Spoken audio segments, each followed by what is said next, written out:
o povo. E julgava o povo a partir de que critérios? Da cabeça dele? Não, ele já tinha acesso à lei. Ele fazia análise da lei, ele estudava a lei, ele julgava de acordo com a lei. Ele aplicava a lei à vida das pessoas. Então o principal objetivo do profetismo, o movimento do profetismo israelita, é a afirmação da lei, a proclamação da lei. E aí neste movimento você tem os profetas que escreveram e os outros que não escreveram. Classificação dos profetas, quanto aos escritos, escritores e não escritores. Se deixaram ou não escrito. Os escritores são 16, que correspondem aos 18 livros proféticos. Não escritores temos, por exemplo, Natã, Elias e Eliseu, que não escreveram. Foram grandes profetas, principalmente Elias e Eliseu, tá certo? Natã também esteve ligado à corte de Davi, mas Elias e Eliseu, né, tem uma relevância maior. Mesmo assim, não deixaram escritos. A chamada deles não foi essa. A chamada deles foi atuar diretamente ali, como profetas, mas não necessariamente escritores. Quanto à época em que profetizaram, período antigo, temos século 11 a 9 a.C., Samuel, Aquias, Semeia, Natã, Canane, Elias, Eliseu, Miqueias, tá certo? Profetismo clássico. Temos aí esse profetismo clássico. Séculos 8 a 6, divide-se em pré-exílicos, Amós, Oséias, e aí Isaías, Miqueias, Jeremias, Naum e Sofonias. Do exílio, que profetizaram durante o exílio, Ezequiel, pós-exílico, Ageu, Zacarias, Abdias, ele coloca aqui, alguns colocam Abdias antes do exílio, Malaquias, Jonas e Joel. A partir daqui, a importância do profeta perde um pouco de importância, coloca esfuma-se, né? Perde um pouco de importância, devido ao sistema do judaísmo, Torá, escribas e sacerdotes. E aí fala um pouco sobre Zacarias, mas o principal é isso aí. Então, depois do período do exílio, né, no pós-exílico, você tem uma supremacia agora dos professores. Então, não tanto os profetas, mas sim os ensinadores. Você tem, por exemplo, os fariseus. Surge a seita dos fariseus, tá certo? Surgem os escribas, que são muito ligados à cópia da lei. Veja, a lei agora se torna o centro da questão. Não é mais porque vai ter um segundo templo, reconstruído por Zorobabel, mas ele é encarado principalmente pelos os velhos, aqueles que conheceram o primeiro templo, ele é encarado com um certo desprezo, vamos colocar assim. Inclusive Ageu os repreende nesse desprezo que eles têm pelo segundo templo. E aí Ageu incentiva para que o povo de fato exerça a sua fé em relação a esse templo reconstruído também. Mas o principal agora do pós-exílico, depois que eles retornam do cativeiro babilônico, o principal é a lei, o principal é o estudo da lei, o principal é a aplicação da lei, a forma como seguir a lei. Tanto que depois, no pós-exílico, passado o período aí de Ageu, Zacarias e Malaquias, aí com Malaquias encerra essa atividade profética do Antigo Testamento, você vai adentrar por um período de 400 anos sem manifestação profética. 400 anos sem manifestação profética. Mas aí você tem os escritos sagrados que estão sendo lidos, estudados, aplicados e defendidos até com a própria vida. Porque vai surgir a dominação dos gregos, Ptolomeus, Seleucidas vão brigar pelo território, o Antíoco Epífanes vai se levantar como um grande perseguidor e os judeus vão mostrar que eles, claro, nem todos, muitos vão sucumbir, mas muitos vão mostrar uma fidelidade impressionante em relação à lei, tá certo? De irem até a morte para defender a lei, não aceitar a imposição da cultura grega, não aceitar a imposição do paganismo e defenderem a verdade conforme a lei até as últimas consequências. Tá? Então você vai ter esse período de profetismo, depois do pós-exílico, com a ascensão da lei. Início e desenvolvimento do judaísmo, isso aqui já, na verdade foi o que eu acabei de explicar, todo esse contexto histórico, tá ok? Agora, seitas judaicas, que eu quero explicar agora antes do intervalo. Veja, seitas judaicas. Quero ver se vai dar tempo. Eu quero usar um pouco do conteúdo de Champlin. Eu trouxe aqui Enciclopédia de Bíblia, Teologia e Filosofia de Champlin. Então quero colocar também algum conteúdo dele aqui.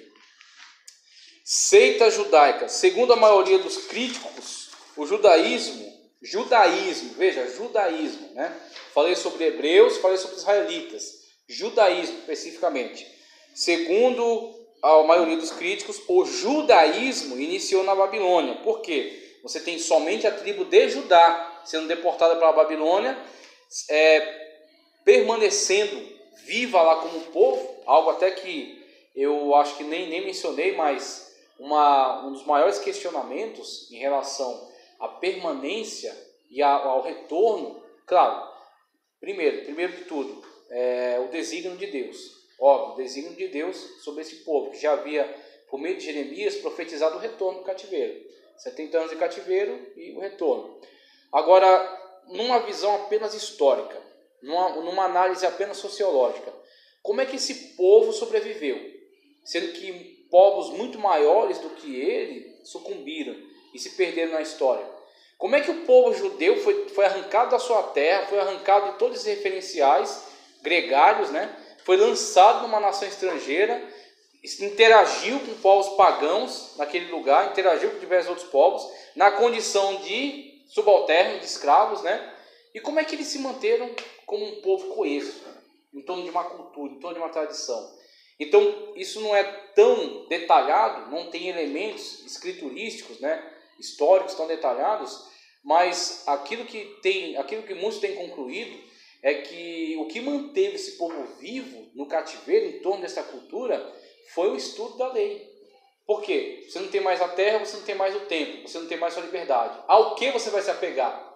Você vai se apegar à lei. É quando, né, aqueles que foram deportados para o cativeiro, os sacerdotes, os levitas, né, os profetas que atuaram ali, o profeta Ezequiel, Jeremias não foi, mas certamente se levantaram outros também para atuar ali junto a Ezequias como seus auxiliares. Aquilo que eles se apegaram como um elemento aglutinador daquelas pessoas no cativeiro era o estudo da lei. Então a circuncisão, que continuou sendo praticada por eles, orações, né, clamando a Deus pelo retorno para Israel, jejuns que eles realizaram ali. Você tem o livro de Esther, fala do grande jejum que eles realizaram quando foram perseguidos, né, quase mortos ali num atentado que foi promovido por Amã, ok? Então realizaram um grande jejum para buscar a Deus pelo livramento. Então essa prática existia, né, no cativeiro. E a lei, o estudo da lei, né, se reunir em torno da leitura da lei, o estudo da lei, a análise da lei, ok? Então isso que manteve eles vivos ali. E aí, inclusive, acredita-se que não tenha surgido como uma instituição, mas a ideia de sinagoga surge no cativeiro.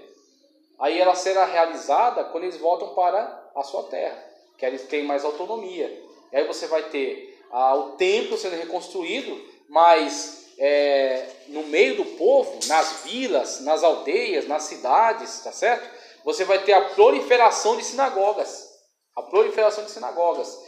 Inclusive, o movimento de construção de sinagogas vai ficar tão sério e os judeus vão ver isso como uma maneira tão eficaz de manter a fé deles, que quando surgem as maiores perseguições de Antíoco Epífanes, 139, 140 a.C., você vai ter a instituição de obrigatoriedade para a construção de sinagogas. Então, se numa aldeia tiverem 10 homens adultos, você tem que ter uma sinagoga.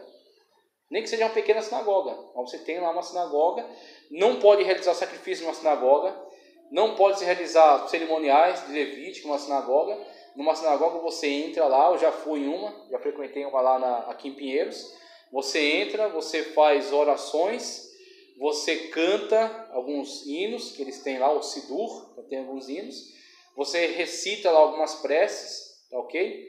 E tem a Torá, a leitura, o rabino faz a leitura da Torá, faz um comentário sobre a Torá. Tem um cantor, vem e entoa um hino também, para que as pessoas cantem, né? Inclusive tinha um ato muito reverencial em relação à Torá, que no final do cerimonial eles pegavam, a Torá era um rolo num estojo enorme, então coisa assim, desse tamanho. Eles passavam entre os bancos e você podia do elemento sagrado da sua religião. Então isso desenvolve na Babilônia e é vivenciado na Palestina, depois que eles voltam. E aí você tem as sinagogas crescendo. Na época de Antíoco, cresceu muito, né, depois que eles venceram as batalhas, cresceu muito a proliferação de sinagogas. E na época que o cristianismo ele surge com toda a força, aumentou mais ainda. Aí eles propagaram mesmo a construção de sinagogas para tentar resistir à manifestação da fé cristã. Veja só. Qualquer um pode ir ou não? Hã? Tem que ser convidado. Como eu estava lendo aqui, Também não se sabe se na Babilônia havia diferentes ramificações do judaísmo, como se revelou mais tarde. No entanto, é bem provável que quando os judeus voltaram do cativeiro e se restabeleceram na Judéia, logo se iniciou algumas diferentes opiniões acerca da religião que eles levaram para a Babilônia. Veja, então quando eles retornam, você vai ter algumas fragmentações, você vai ter o surgimento de algumas seitas. Agora, em que sentido essas organizações são seitas? Eles são seitas no sentido de facções. Não é tanto no sentido de estarem deturpando a lei, tá ok? Então, muitas das vezes, há sim alguma deturpação, mas num primeiro momento, a intenção não é uma deturpação, mas somente uma variação. Então, cada um faz uma leitura um tanto diferenciada. Cada um chega a uma conclusão um tanto diferenciada da lei. Por isso que há, esta facção. Então tem essas facções que vão cada uma entender que deve defender a lei de uma determinada maneira. Deve viver a lei de uma determinada maneira. Então você vai ter essas facções históricas, tá certo? Presentes aí na época de Cristo. Você tem assideus. Eu não vou nem ler aqui quem são esses assideus. Esses assideus são um pequeno grupo que quando houve a grande revolta de Judas Macabeu, quando o Antíoco Epifânes começou a encher o saco mesmo e querer matar todos os estudantes da lei, começou a matar fariseus, começou a matar aqueles que estudavam a lei, começou a proibir as pessoas de colocarem nomes judeus nos seus filhos, tinham que colocar nomes gregos, proibia a circuncisão, proibia o culto. Teve uma situação na qual esse anticristo, ele conseguiu tomar a área do templo. Ele entrou no templo, ele sacrificou uma porca em cima do altar, misturou as fezes da porca com o sangue dela e pintou toda a área ali interna do templo. Então ele contaminou, o templo. E aí depois, quando eles conseguem se levantar, eles se organizam militarmente, e eles conseguem expulsar essas forças de Antíoco Epifânes e retomar toda aquela área sob seu domínio.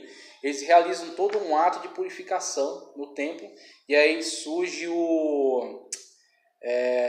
um cerimonial importante para eles até hoje, que é o Hanukkah, que é quando eles celebram a purificação do templo. Então você tem um candelabro de 9 velas, e está ligado a uma tradição que diz que haviam poucas velas para manter a menorá acesa, e por milagre ela se manteve acesa por 8 dias. Então o dia da retomada mais 8, então 9 velas. Então você tem um candelabro de 9 braços para o Hanukkah, tá ok? Então tem esse cerimonial que é da retomada, e os assideus eram um pequeno grupo. Então esses assideus não tem nenhum texto deles, é uma tradição que ficou, que diz que havia um pequeno grupo de pessoas fiéis, pessoas que se mantinham conservando sua fé e que se atrelaram ao grupo de Judas Macabeu e que guerrearam junto com eles. Mas que depois que o grupo de Judas Macabeu chegou ao poder, houve algumas mudanças, de direção, e aqueles que tomaram o poder depois traíram esses assideus, mataram muitos deles, e disse que alguns dos assideus que sobreviveram à matança fugiram para o deserto, que foram formar depois os essênios.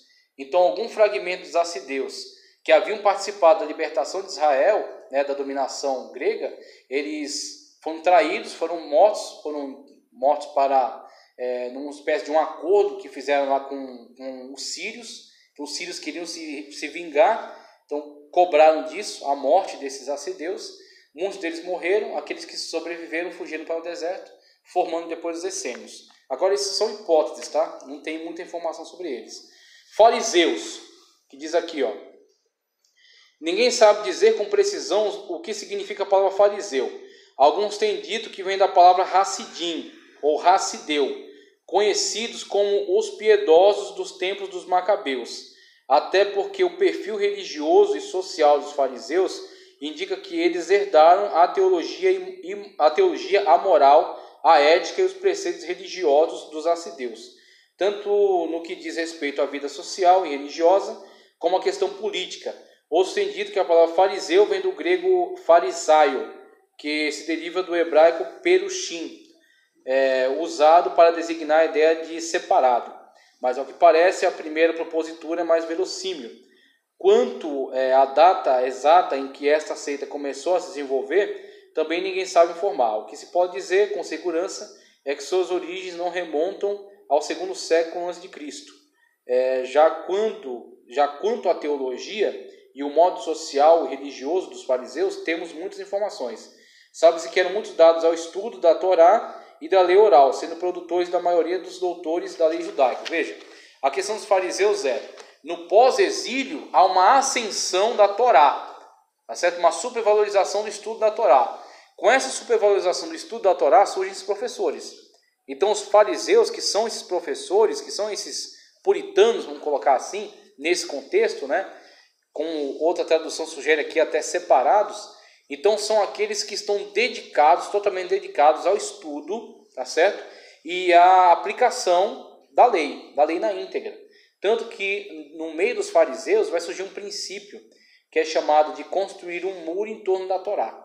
Então, esse construir um muro em torno da Torá é estabelecer alguns preceitos. Inclusive os fariseus, eles acreditavam na lei escrita, na Torá escrita e na Torá oral.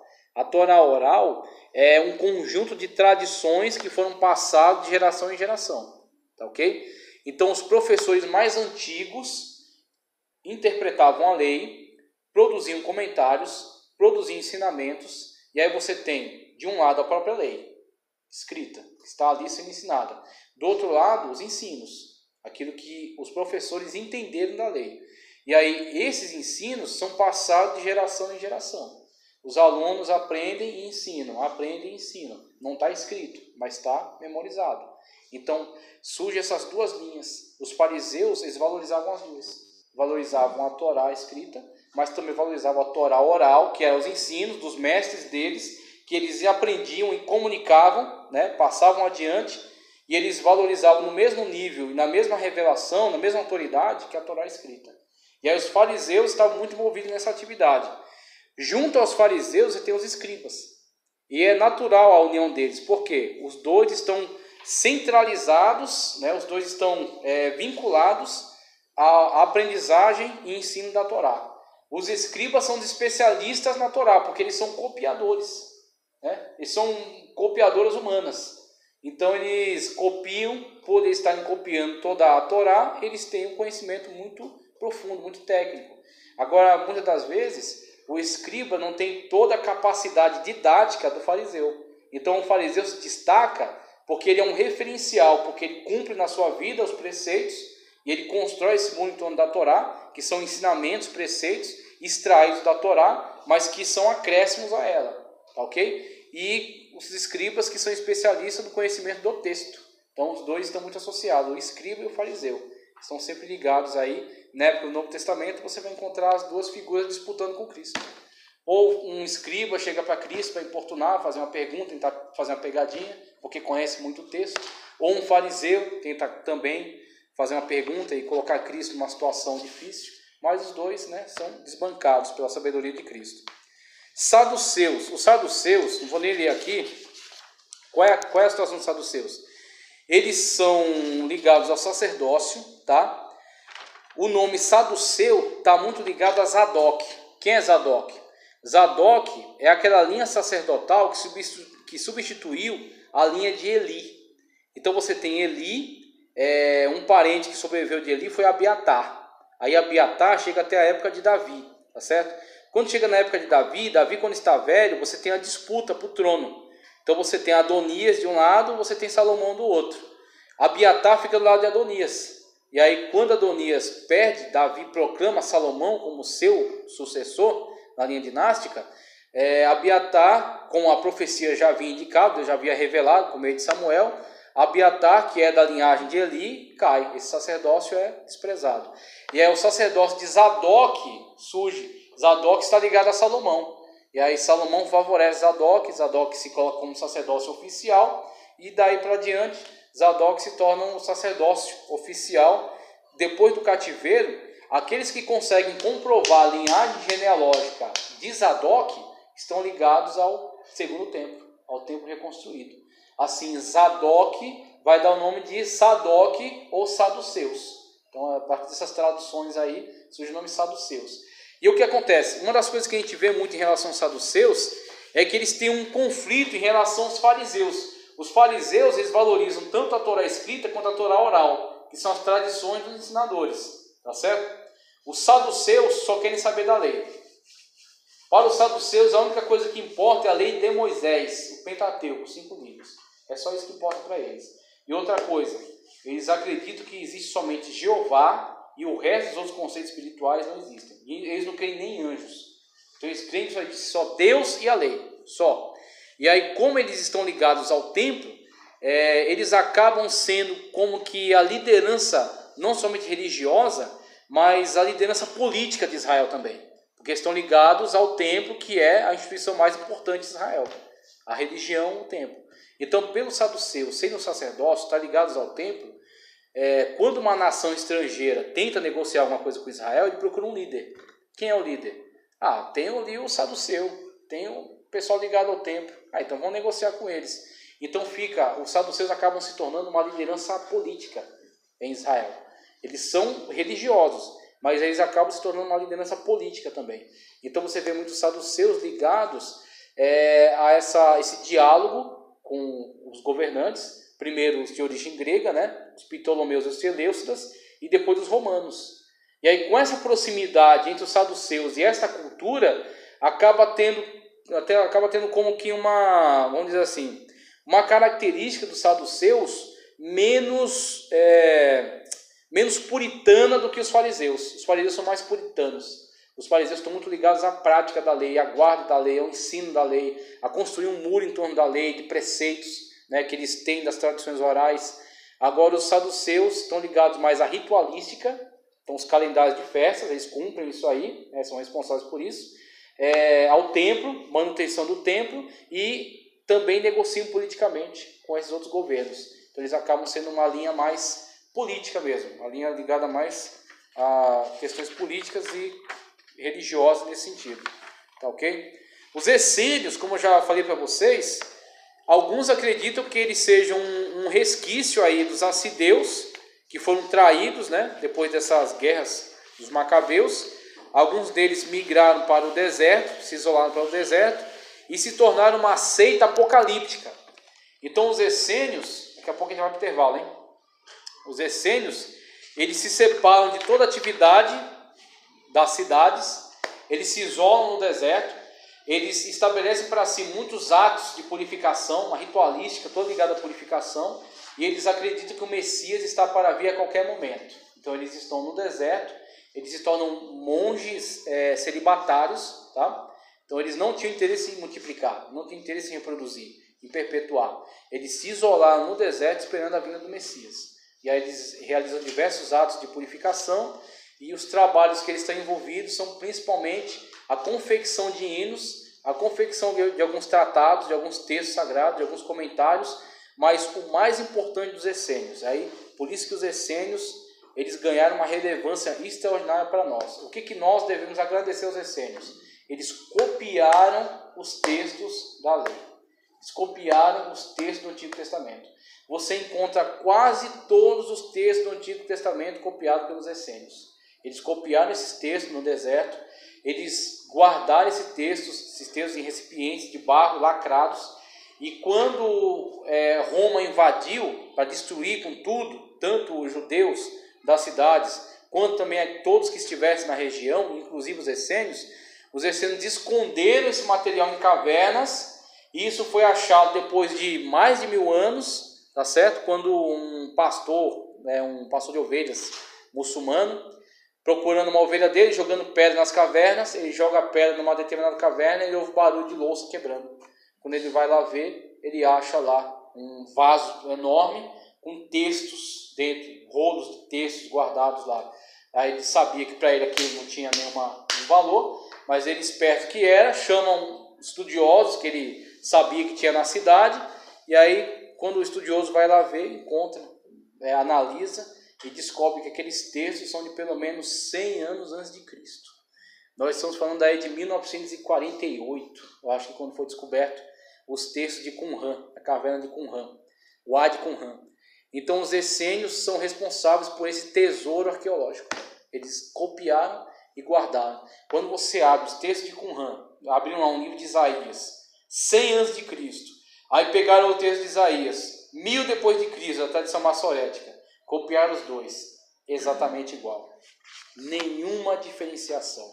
Então isso aí prova a fidelidade, na fidedignidade dos copistas da lei, tá ok? Essênios, zelotes, para a gente ir para o intervalo. O que são os zelotes? Os zelotes são um grupo revolucionário.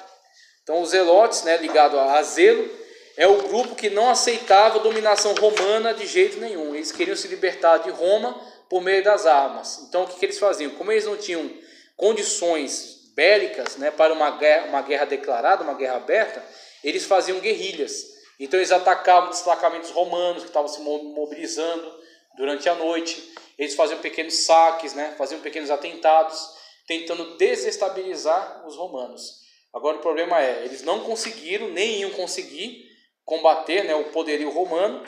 E quando você chega em 70 depois de Cristo, você tem uma grande reação de Roma a esses ataques, a destruição que causa, né, em toda a Jerusalém. Em 135 você tem outro ataque de Roma, quando agora eles colocam tudo abaixo e eles expulsam totalmente os judeus da terra. Em 135 os judeus são proibidos de ficarem em Jerusalém. Inclusive o nome de Jerusalém é mudado para Aelia Capitolina, Aelia Capitólia. Então eles expulsam totalmente os judeus de Israel devido também a esses ataques constantes dos zelotes, tá ok? Então vamos para o intervalo. Quando voltar eu quero falar das posteriores ramificações, que aí você vai ter o judaísmo moderno, tá ok? Posteriores ramificações do judaísmo. Com a última destruição de Jerusalém por volta de 133, né, que eu falei para vocês, ó, na revolta de Simão Bar Coba, os judeus foram dispersos pelo mundo, concentrando sua maioria na Europa, onde se organizaram em colônias. Com o passar do tempo, em cada uma dessas colônias foi sendo desenvolvidas diferentes modalidades de judaísmo. Essa dispersão dos judeus por todo o mundo. Então, em 70, os romanos invadiram, destruíram o templo, né, destruíram a cidade, mas não todas as cidades. Então os judeus permaneceram ali depois de 70. Né? Os romanos invadiram, destruíram, causaram alguns danos, mas eles continuaram por ali. Agora, passado um tempo, eles se reorganizaram, começaram de novo batalhas contra os romanos, e aí em 135, que ele coloca aqui, né? 133, ele coloca aqui, teve a grande revolta de Bar Coba, né? Bar Coba era o líder deles. Flávio Josefo, inclusive, tentou interferir, mostrando para eles que eles, na verdade, iam sofrer um grande dano, né, com essa revolta, mas eles não quiseram saber, permaneceram revoltados, e os romanos entraram lá agora e varreram tudo, destruíram tudo, todas as cidades, e proibiram que os judeus permanecessem ali. Então, não é somente a destruição das cidades, mas a expulsão deles do território de Israel. Então ocorre a grande diáspora e as terras para onde eles vão, principalmente para a Europa. Muitas colônias, muitas comunidades judias que se estabelecem na Europa. Então ele coloca aqui, tendo unicamente a Torá como elemento em comum entre eles. Então para onde eles vão, eles permanecem estudando a Torá, novamente com aquele movimento ligado à sinagoga, o templo está destruído, eles estão fora da terra de novo. Então o que eles têm é a Torá, né? Conforme aquele movimento que já se viu, né, quando eles vieram da Babilônia, a Torá passa a ter o maior valor entre eles. Novamente nós temos o mesmo contexto. Esses judeus, eles são umas pessoas diferenciadas entre as outras nações, entre os povos? Geralmente sim, viu? Eles, quando eles se mantêm fiel à sua tradição, eles se diferenciam. Então existe alguma proximidade, muitas das vezes, em relação a algum comércio, alguma atividade educacional, onde muitos judeus exerceram cargos de professor, exerceram cargo de médico, mas a relação comercial, na relação no âmbito mais familiar, geralmente eles procuram manter suas tradições, casando-se entre judeus, fazendo seus cerimoniais entre os judeus. Então, quando os judeus eles se mantêm fiéis às suas tradições, eles se destacam, eles ficam separados em muitos aspectos. Agora, muitos judeus modernos, na salvação, com relação à salvação, você tem aí, a partir daquilo que Paulo deixa muito claro nas suas cartas, Não existe uma salvação específica para os judeus. Eles têm que entrar pela porta que é Cristo. Agora, Deus tem, como Paulo também fala em Romanos, Deus tem algo assim a realizar futuramente em relação aos judeus. Então, você tem... Na próxima geração, nas gerações atuais? Ou... Você tem, por exemplo, para a época escatológica, quando os judeus vão se deparar com perseguições também, e eles vão, como Cristo anuncia até no Evangelho, diante da parousia, a vinda física de Cristo para estabelecer o milênio, muitos judeus que estiverem na época vão se deparar com o Cristo que crucificaram. Vão visualizar ali na manifestação, na parousia de Cristo, o cumprimento daquilo que eles ouviram durante tanto tempo. Jesus é o Messias, Jesus é o Senhor, Jesus ressuscitou. E muitos judeus que estarão presentes naquele momento, naquele evento, quando Israel estiver sendo acuado por todos os lados, pelas tropas do anticristo, vão ver a manifestação de Cristo.